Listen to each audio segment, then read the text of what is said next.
Alrighty, ladies and gentlemen, welcome on back to the Hall Pass episode 50 or something. I think we're on now, but welcome back. It's been a tough week. Or I should say, not a tough week. It's been a tough 48 hours for Toronto fans. That's why I wore the Toronto one today, because Toronto stays strong. Uh, rough, rough 48 hours. I will say that. But anyways, I just want to say just a little bit of an update for everyone. I haven't. I think the last time we uploaded, it's been like a week or so. And I think just because school this semester for me is really really busy. Like I got a night class on Monday. I got an online night class on Tuesday. I'm there from 11 a.m. to 8 p.m. on Wednesday, 10 a.m. to 7 p.m. on Thursday, and then Fridays I'm done at 1 o'clock. But tomorrow or next Friday, I got to commentate for a volleyball game, so I won't be able to do a podcast then. So for unless I could sneak one in throughout the week, for as of right now, we're gonna be doing once a week every Saturday. So I'm filming this on Saturday morning. It's going to be out in a couple hours as soon as I'm done filming. Just gonna edit it and have it out. Probably out around 3:30, 4 o'clock. And yeah, so we're just gonna do every Saturday for now, unless I have time throughout the week to get one out. I could be pretty active on my TikTok and Instagram account at the Hall Pass on TikTok and Instagram, where I post some updates there. So if you ever have any questions on anything or anything you wanna ask me about sports wise, I'm always welcome for that. It's when you have a lot of night classes, it's hard to keep up with this and do these. It's a lot, right? There's a whole lot more than just sitting in front of a camera and talking about stuff. There's a bunch of behind the scenes shit that you got to do too. And I know I'm not going to complain about that, but yeah, it's been busy. It's a super hard semester, but I'm loving it, and it's I love doing what I'm doing. So, but anyways, man, it's been a rough. I also apologize. I am sick right now. I'm not feeling the greatest. Throat's bothering me, so if I sound a little funny, I apologize there. But it's been a rough 48 hours. We're gonna start with the Jays because Bichette is no longer a member of the Toronto Blue Jays. He has signed a 3-year, 126, I believe, $1 million deal with the New York Mets, which came out of fucking nowhere. So look, this is what I'll say on this, because I know a lot of people are surprised about it, and if you're one of those people that are pissed off at Bo Bichette, you can't be, and this is why. The Jays, first of all, from what I've heard, didn't even give Bo an offer. I don't even think there was an offer on the table for Bo. I'm pretty sure they put all their marbles in on Tucker, like really assuming that he was gonna sign, and then they were just gonna let him go sign somewhere else. So first of all, I'm pretty sure there's no offer on the table for Bo. Second of all, if let's say I was on the Blue Jays, or let's put yourself in that perspective, and you spent your whole career with this team. You got drafted by this team. You've been here for like 10 years. You grew up in this organization. You've done so much for this organization. And then the Jays gave a rat's ass about him. They did not care during this deadline. Like they didn't even give an offer. I don't even know. They probably did talk to him here and there, but as soon as Bo heard that their eyes were just focused on Tucker, why would a guy like that, Bo was probably like, well, if I'm not your guys' number one priority and you guys don't want me back, then I'm a bounce. I don't need to stay here. I don't know. Totally could have just been at the end of the season, hey man, I'm just gonna go my separate ways. That possibly could have happened as well, but we're not sure. We did hear Bo say at the end of the year, like, this is the team I want to play for. He did say that he wanted to play his whole career with Vladdy. Obviously, that's not gonna happen anymore. But I just don't think the Jays did a good enough effort to re-sign Bo. And like I've said this in the last couple of podcasts, Bo should have been the number one priority over Tucker. Also because looking at the contract that the Mets gave him, like, it was a ton of money, but you would have got Bo cheaper than Tucker, and Tucker did sign a bigger deal than Bo with the Dodgers, which we'll talk about in a sec. But the thing is with Bo, it's tough because he could have, like, I thought the Jays didn't put their pedal to the metal on him, and he wasn't there. The Jays' number one priority was getting Tucker and not Bo, which I think is a big mistake because Bo is a whole lot better than Tucker. And if you disagree with me, I think I think you're nuts. Like, I think Bo would have fit in that lineup better than Tucker. I think he's just an overall better hitter than Tucker. He's faster than Tucker, which isn't like, I don't really give a shit if you're fast or not, but like, he's an overall. He was my favorite hitter to watch on this team because Yeah, like he'd hit like 20, just over 20 bombs a year, but he was such a good overall hitter, and that guy could hit anything. So it sucks to see him go. So for those of you who are wondering, Bo was gonna go to the Phillies. He had the night that Tucker signed, which wasn't last night, was the night before. Um, Bo had an offer from the Phillies that was 7 years, $200 million, which is like $28 million salary. So now that night, after the Phillies lost out on Tucker because Tucker went to the Dodgers, the Mets swooped on in and kind of got greedy and gave Bichette a bag. Like Bichette's getting up he's getting paid $48 million a year for 3 years. I know that Bo and Marcus Semien, if you guys remember, Marcus Semien used to play for the Blue Jays. He played with the Jays in 2021. He was a second baseman. Those two clicked really well, and Bo was a big fan of Semien. So Semien just got traded to the Rangers like a month or two ago from the Rangers and traded for Brandon Nimmo. So those two are now together on the same team. And I know those two clicked together. And Bo is actually not playing shortstop on this team. He's not even playing second. He's playing at third base. Bo has never played third base in his entire life. And for a guy who made a lot of errors at shortstop, I don't know what he's going to do at third. I think there's going to be a lot more errors. But the thing with the Mets is like they gotta sign some starting pitching because their starting pitching is extremely weak. I think there's a lot of big guys on the market like Framber Valdez. I think if the Mets have Steve Cohen, their owner, is filthy rich, so we'll probably see him give a bag to one of these starting pitchers. I thought Dylan Cease would have been a good fit there, but the Jays swooped him up out of nowhere. So I think they need the starting pitching because their lineup. Don't get me wrong, it's a good lineup, and they've done a good job on getting other guys like losing Nimmo, big contract there. Pete Alonso went to the Orioles. There's a couple other ones I can't think about right now. But now their top four on their lineup is pretty good. Like you got Lindor, Juan Soto, Bo Bichette, Jorge Polanco. Like they Marcus Semien. Like it's not a horrible first five guys in that lineup. So I think they just need some help on their starting pitching and their bullpen. And I think they'll be better. But we saw last year they didn't make the playoffs, and they had some okay starting pitching last year. So it should be tough for them. But they need to get some pitching. That should be their number one priority for the rest of the offseason. Now let's turn our focus to Tucker, because this one I'm not. And for those of you who are wondering if I'm pissed off at Bichette for signing, not at all. Not at all. It was the Jays' fault. Unless Bo said he didn't want to be there, which if he didn't, okay, it's you don't want to be there, you don't want to play for us. But I don't think that was the case. I think that the Jays just didn't. Maybe I don't want to say they didn't want to re-sign him, but they didn't put their focus on him, and I think that was the biggest mistake. Let's talk about Kyle Tucker now, who the other night, on Thursday night, signed a 4-year, $240 million deal with the Los Angeles Dodgers. He could opt out after year two, but if he's going to get paid $60 million, he's not opting out of shit. So this is what I'll say. I was surprised by this. I didn't think Kyle Tucker was going to sign a short-term deal. I say this because he's 29 years old.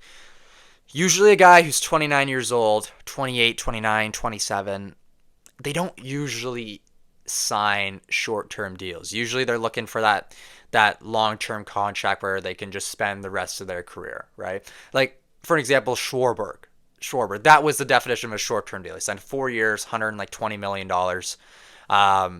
Because he's like 36 years old, right? Get him until he's 40. He'll probably retire after that. But for a guy who's 29 years old and still in his prime to sign a short-term deal, I was surprised about. But don't get me wrong. I know he got paid a shit ton of money. When that much of money and when that amount of money is on the table, it's hard not to say no to it, right? So, but I just think he's a loser. I think, in my opinion, man, I think any guy who signs with the Dodgers now, I think they're a loser. I think you're a loser. I think that you're not a good enough player to help your above average team win the World Series, and you just decide. I know that the Dodgers have so much money, but like this money that you're getting, man, like you're not even gonna be able to spend this money in your lifetime. Like it's so stupid because like some guys do, but like I just think that these guys don't deserve this much money. Like does Kyle Tucker really deserve to make $60 million a year? Not a fucking chance. And I'm sorry I'm swearing in this. I don't like swearing a ton on these, but he shouldn't. It's ridiculous. And I think he's not a sore loser, but I think he just took the easy way out. Like Tucker took the easy way out with signing with the Dodgers. Like, look at this lineup now. They're gonna have Ohtani leading off. You'll probably have Betts hit second, Freeman hit third, Tucker in your cleanup, Will Smith hit fifth, Teoscar Hernandez is in there, Tommy Edman, Andy Pages, and I'm missing another one, but they have so many good names on this team. And it's like watching the Dodgers last year in the World Series. Like, don't get me wrong, great offensive team, right? But the offense their starting pitching is unbelievable. It's unbelievable. It's the best in the league by far. It's one of the best rotations of all time in baseball. But their offense was kind of slowing down a bit. Like, Freeman had a good year, was consistent, slowed down a bit though. Betts sucked. It was one of his worst years ever. Sorry, there goes the mic. But one of Betts' worst years ever. He's slowing down a bit. I don't know if he'll have a bounce back year this year. Ohtani is obviously Ohtani. He's great. Will Smith is good. Teoscar, yeah, he was good. Slowed down a bit. But I think this is good for them. Like, for the Dodgers, they needed another big bat in their lineup, I guess. But there's going to be a lockout soon.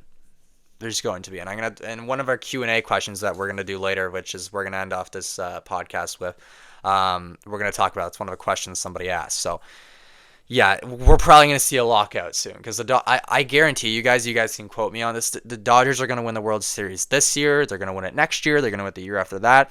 If the Dodgers lose the World Series one time in the next 5 years, that's a failure of a season for them. Failure. Because there's no reason a team of that caliber of players should lose the World Series. They shouldn't. It's unbelievable. So, tough stuff there. And then a lot of people are wondering, what do I think the Jays should do now? That's another Q&A question at the end of the podcast that we're going to answer. But let's move on to the Leafs, which they've been good as of recently, man. They're I believe they're just like a point or two out of a playoff spot right now. Super tough loss in Vegas the other night. We should have won that one. Unfortunately, Nylander had to leave the game after celebrating. I'm pretty sure that's how we got hurt. But he came in, had an assist and a goal. Celebrating after his goal, kind of tweaked something in the corner when he was going to hug everyone after the goal, hurt himself. I'm not sure if he's going to be in the lineup tonight against Winnipeg. But what I will say is, and I found recently, the games that the Leafs, we know Vegas. If you guys know Vegas, Vegas has gone into overtime more than any team in the NHL this season. But I think if the Leafs go into overtime, if they go into an overtime game without Nylander, it's wraps. They don't win it. And that's where you also, like, obviously you miss Marner in a lot of places on this Leafs team, but you miss Marner a lot in overtime too. And when you don't have Nylander, it's tough, man. Like, I know, like, Matthews is a guy who scores a lot of overtime goals, but it's like Nylander makes that little slick move and can cut into the net and score. Matthews can do that too, but Nylander's the best at it. And when you don't have him in overtime, it's tough. And we got to stop throwing Morgan Riley out there in overtime. It has to stop. So I don't know what Nylander's status is tonight. We should see if he'll be back tonight. But yeah, the Leafs have been good though. They're playing a lot better hockey.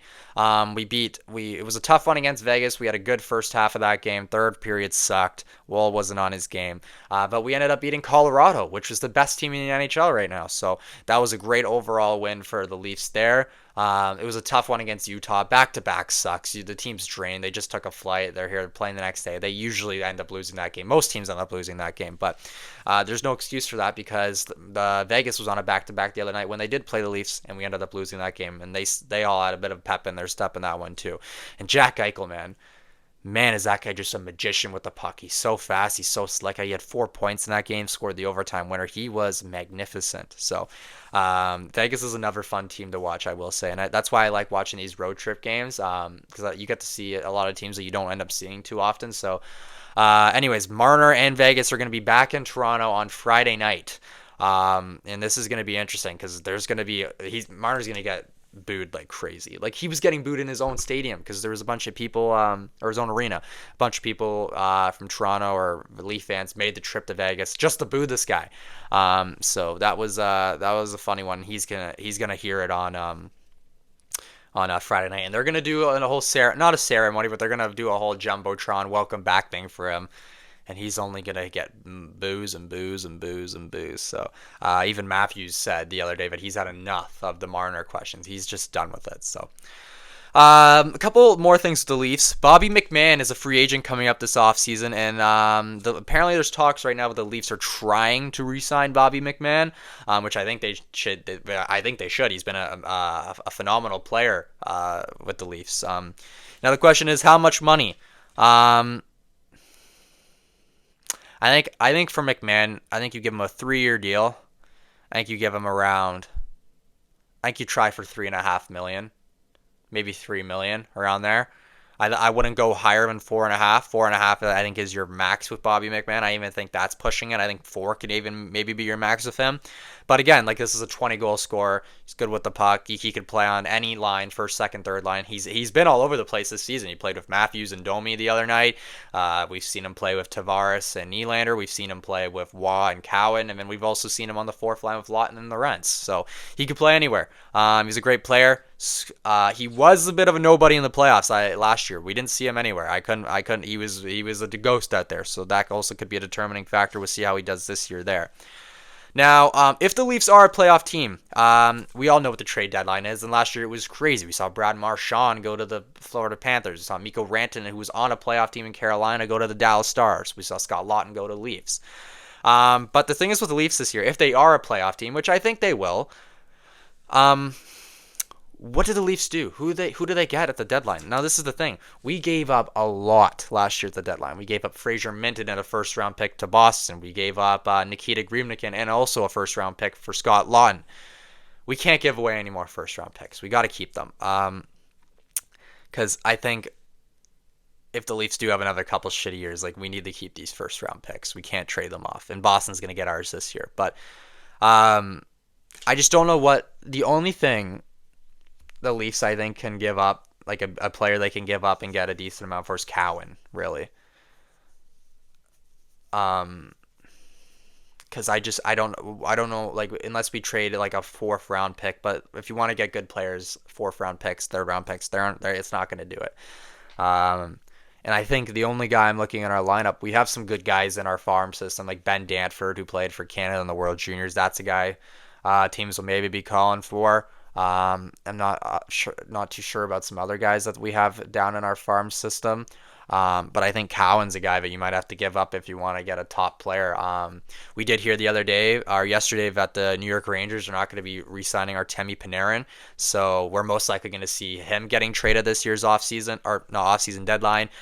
Vincent Trocheck from the New York Rangers is another guy, but we could see being moved. So yeah. Those are guys, I mean, I don't know. The Leafs probably won't be able to get their hands on those guys, but those are 2 really big names that can definitely impact a team in a major way. So we'll see what happens there. So yeah, Leafs back at it tonight against the Jets. Jets are on a 4-game heater ever since they hit rock bottom. So Hellebuck's in net. Should be interesting there. On to the NFL. We have games starting today at 4 o'clock. So as soon as I get this podcast up and uploaded, I'm going to watch the Bills game. So we got Bills and Broncos at 4:30 today. Now I'm going to do some predictions, and we're going to come back next Saturday and see if they're right. So Bills and Broncos. Broncos have the best defense, or arguably one of the best defenses in the NFL. I think they've been a good team. They won the AFC this year. I believe they were 14-3 if I'm not mistaken. But I like the Bills' chances. Josh Allen is a superhero. I think he can get it done. I think that the Broncos need to score more than like 19 points to win this game. I think the Bills' offense is too good. They went up against a good Jags defense team and a good Jags offense team. I think the Jags are an overall better team than the Broncos, in my opinion. You can call me crazy. But I think Bo Nix has to be on his game, and I think the Bills' defense has to be better than it was before. They got to shut down the run game. The Broncos do have good run defense, and James Cook had a bit of a rough week last week against Jacksonville, who does have the best rush defense in the NFL, and they hold them to under 50 yards or under maybe 50, 55 yards last week. So if they can get Cook going, that's awesome. They need to get him going. So I'm going to take Bills over the Broncos. I'm going to say, I'm not going to give a score, but I got Bills over Broncos. And then later on tonight, 8:30, we got the San Francisco 49ers against the Seattle Seahawks. Now I'm going to go with an upset here. I hate to say it. I like the Seahawks, but I think the 49ers beat the Seahawks. And trust me, this is just an upset. I know the Seahawks are great. They won the NFC, but I have the team that won the AFC and the NFC out in the first round. And the only reason I say that, don't get me wrong, I know that Seattle's offense and defense is spectacular. I think Sam Darnold's going to fold under pressure. We have heard that he's hurt recently, and he hasn't thrown a football since It's been a couple weeks since he's thrown a football. So upset. I know the 49ers have guys hurt. I know Trent Williams might be back. Not sure there, but I'm going to have an upset. 49ers beat the Seahawks. Brock Purdy's 4-0 against the Seahawks, but I'd like to see the Seahawks win, but I have the 49ers winning. And then tomorrow we got the Rams versus the Bears. Now this is going to be a good one. You got a Rams offense, which is firepower. They have an okay defense. The Bears, they stunned the Packers last week. I think they have to have a good start, but this is a member for the Rams. They're going to Chicago, and Chicago is freezing right now. It's like snowstorms. So I don't know if it will affect the Rams that much. I know they're the favorites in this one. I'm still going to take the Rams to beat the Bears, but I think it's going to be close. I'll take the Rams in that one. And then another good one. This should be a really good game. You got the Patriots against the Texans. Drake May, after beating the Steelers last week, nothing special. The Steelers suck. Their defense was horrible. A-Rod sucked. I love A-Rod, but he sucked. Their whole offense sucked. Texans defense is dominant. We all know that. So this is going to be a tough one, but I think the Texans are going to beat the. I know C.J. Stroud sucked the other night too, but I think that the Texans defense is going to be good enough to shut down Drake May and the Patriots. Texans move on to the AFC Championship to play. I guess it would be the Bills and Texans AFC Championship, and then we'll make predictions next week. We'll see if any of those are right. So we'll probably post this on Instagram, and we'll see if I'm right. Now, to end off today's video, we have a Q&A. I got a couple people to send me questions. I got 3 of them right here. Let's get into it. Now, what do the Jays do now? And it's one of the biggest questions. So this is my thing. And I don't know if I said this earlier, but the Jays' offer to Kyle Tucker was 10 years, $350 million, and obviously he went with the Dodgers' offer instead. Now, look, obviously we have that money to work with. Now, for guys, big hitters that are left on the market, Cody Bellinger is the guy that's left on the market. Do I think Cody Bellinger is better than Kyle Tucker? Yes, I do. I think he is a better player. Does he really fit the Jays kind of system? I don't think so. And do I think the Jays get him? No. Could I see the Jays maybe put all their marbles in on him? Maybe. We just saw the Yankees, I believe they gave him a 7-year, $250 million offer where I think he'll probably end up going. But if the Jays totally want to give him like an 8-year, $300 million deal, I think that's definitely on the table. Eugenio Suarez is another guy out there, another hitter. I don't think they go on him. I'm not a big fan of him anyway. I think if we want to sign another reliever, we could do that. I think we can maybe make a trade in there somewhere. But yeah, I don't know what the Jays have left to do. I have to take a look on left who's on the market. I'd maybe if there's another good reliever out there to re-sign, I'd go all in on that. Bullpen arms only help. I think our starting pitching is kind of set in stone. I think that trading Jose Barrios should be a priority. I don't know if they can. I did hear that he was on the trade block like a month ago, but our rotation right now: Gausman, Cease, Yasavage, Bieber, and then hopefully we could have Cody Ponce in there. But I guess we'll see how he does. In spring training. And I also think a lot of people forget Max Scherzer's still on the market. Chris Bassett's still on the market. I don't know where those guys end up going, which we'll see. And with the Jays lineup right now, I'm happy though because we're going to see more playing time for Ernie Clement. We're going to see more playing time for Nathan Lucas, and those guys deserve it because they worked their ass off to get to where they are right now. And so now another question was, I have 4 questions here. What does the Jays lineup look like as of right now? As of right now, the Jays lineup looks like hitting first, George Springer, DHing. Second, Nathan Lucas in left field. Third, Vladdy at first, hitting third. Fourth, I think they got Barger in right field. Fifth, I think you got Alejandro Kirk catching. 6, you have Anthony Santander, which we can all hope he'll have a bounce back year. Probably throw him. Actually, he'll be in left. Lucas would be. Ooh, that's tough there. Have to figure that out. But 8th, you go, or 7th, you go Varsho in center field. 8th, you go Clement at second base, and 9th, you go Andres Jimenez at shortstop. Jimenez is going to be the shortstop this year. Pretty sure that's where he'll go.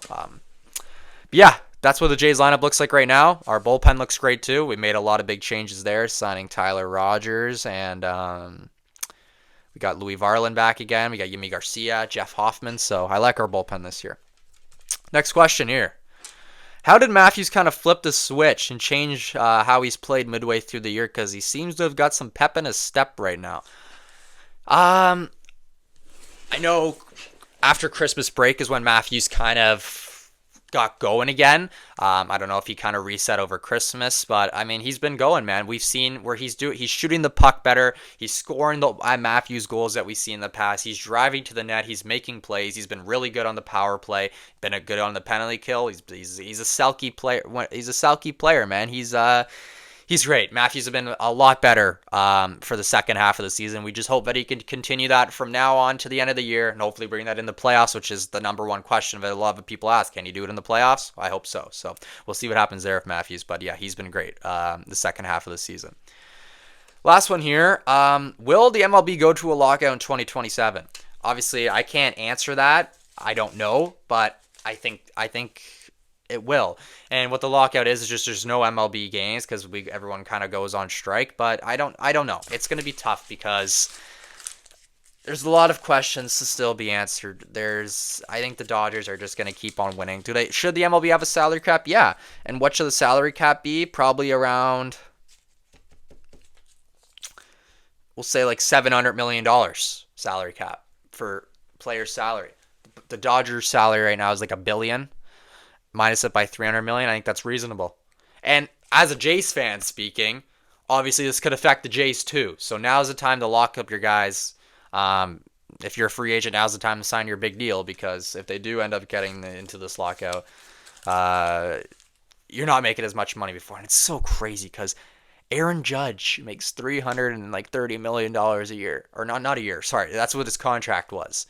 I don't know what he makes a year, like 30 or 35 million, which is crazy. Because, like, Kyle Tucker hit 23 homers and 70 RBIs. I know he missed time, but, like, this guy's not worth $60 million. Not even close. Not even close. Not even close. It's beyond me how players or how teams, our players, I guess, to think that they're worth that much money. They're not. So, especially Tucker, man. It's crazy how he got paid that much money for an above average player. So... Anyways, we're coming up around 27 minutes here, one of our longer episodes, but we covered a lot. It's been a good episode. So yeah, guys, we'll be back here probably next Saturday. Go Bills, go Jays, go. Hopefully the Leafs, go Jays, go. Hopefully they could do something, and then go Leafs, go tonight. Last game on the road trip before they head home. So yeah, hopefully we can come away with a win and go 2-2 on the road trip. So yeah. We'll be back here either next Friday or Saturday, unless I have time throughout the week. If there's any breaking news, you guys can just go look at the Instagram or TikTok. I'll probably talk about it there. So, yeah, we'll be back here in a couple days or a week or so. So have yourself a great week, everyone. Enjoy your weekend. I'm Nolan Hall. Thanks for watching the Hall Pass. We'll be back here soon. Later.